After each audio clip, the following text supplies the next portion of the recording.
Le livre du ciel, tome 1. La première vision de Jésus souffrant. Un jour, après la Sainte Communion, Jésus tout amour me donna tant d'affection que je m'émerveillai et lui dis : Jésus, pourquoi tant de tendresse envers moi, moi si méchante et si incapable de répondre à ton amour? Sachant que je dois t'aimer de retour, j'ai peur que tu me laisses à cause de mon indifférence.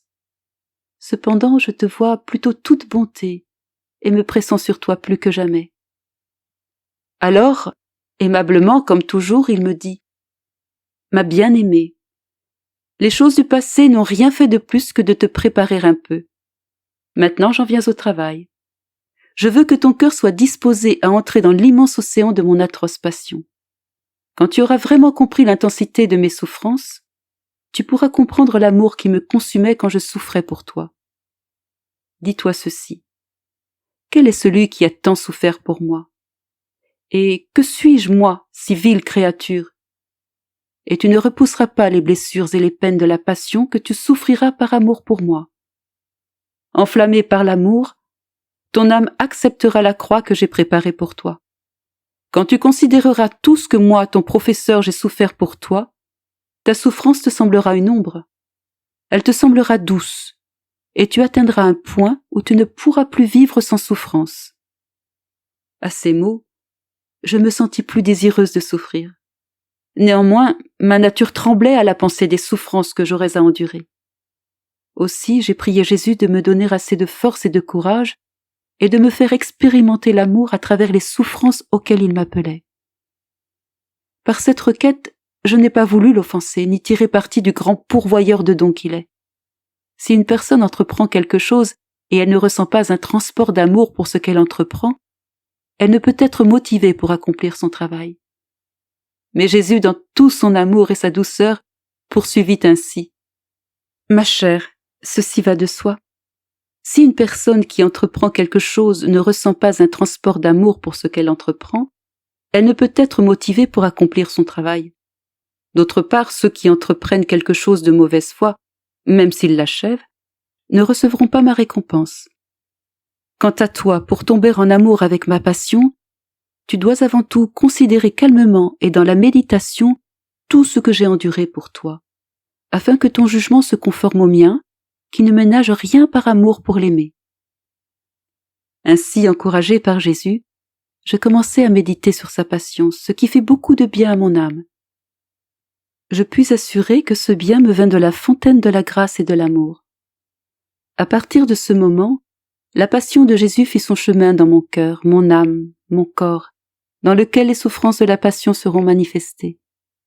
Je devins immergé dans la passion, comme dans une immense mer de lumière qui, avec ses chauds rayons, embrasait mon être tout entier d'amour pour Jésus, lui qui a tant souffert pour moi. Plus tard, cette immersion me fera comprendre clairement la patience et l'humilité, l'obéissance et la charité de Jésus, et tout ce qu'il endura par amour pour moi. Voyant quelle grande distance il y avait entre lui et moi, je me sentais complètement anéanti. Les rayons qui me submergeaient me semblaient comme des réprimandes me disant silencieusement : Un Dieu si patient, et qu'en est-il de toi ? Un Dieu si humble, assujetti à ses ennemis, et qu'en est-il de toi ? Un Dieu de toute charité qui souffre beaucoup pour toi, et qu'en est-il de toi ? Où sont les souffrances que tu portes par amour pour lui ? Où sont-elles ? Occasionnellement, Jésus me parlait des douleurs de son agonie et de ses souffrances d'amour pour moi. Et j'en étais ému jusqu'aux larmes. Un jour, pendant que je travaillais et que je méditais sur les cruelles souffrances de Jésus, ma tête devint oppressée au point que j'en perdais la respiration. Par peur qu'il m'arrive quelque chose de sérieux, je voulus faire diversion en sortant sur le balcon. Là, je vis une foule immense de gens passant dans la rue. Ils conduisaient mon très gentil Jésus, le poussant et le tirant. Jésus portait sa croix sur son épaule. Il était exténué et suait le sang. Il faisait pitié au point d'émouvoir une pierre. Il leva les yeux vers moi pour me demander du secours. qui pourrait décrire le chagrin que j'ai alors ressenti? Qui pourrait décrire l'effet que cette épouvantable scène eut sur moi? Je suis rapidement retournée dans ma chambre, ne sachant plus où je me trouvais. Mon cœur était brisé de douleur et j'ai commencé à pleurer en me disant « Comme tu souffres, mon bon Jésus. Je souhaiterais pouvoir t'aider à te libérer de ces loups enragés, ou souffrir des douleurs et des tortures pour toi, pour te donner du soulagement. Oh mon Dieu, permets que je souffre à tes côtés.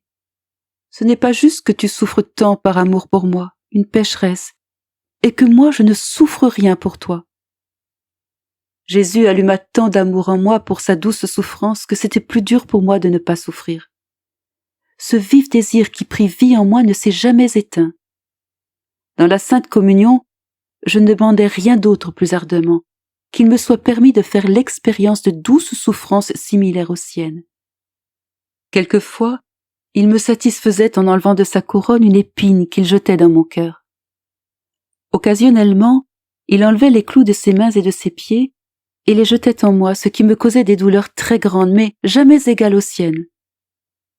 À d'autres occasions, il me semblait que Jésus prenait mon cœur dans ses mains et qu'il le serrait si fort que la douleur me faisait perdre l'usage de mes sens. De peur que les gens autour de moi puissent noter ce qui m'arrivait, je le priais en disant « Mon Jésus, donne-moi la grâce de souffrir sans que mes souffrances soient perçues par les autres. » Je fus satisfaite pour quelque temps, mais à cause de mes péchés, mes souffrances étaient parfois observées par les autres.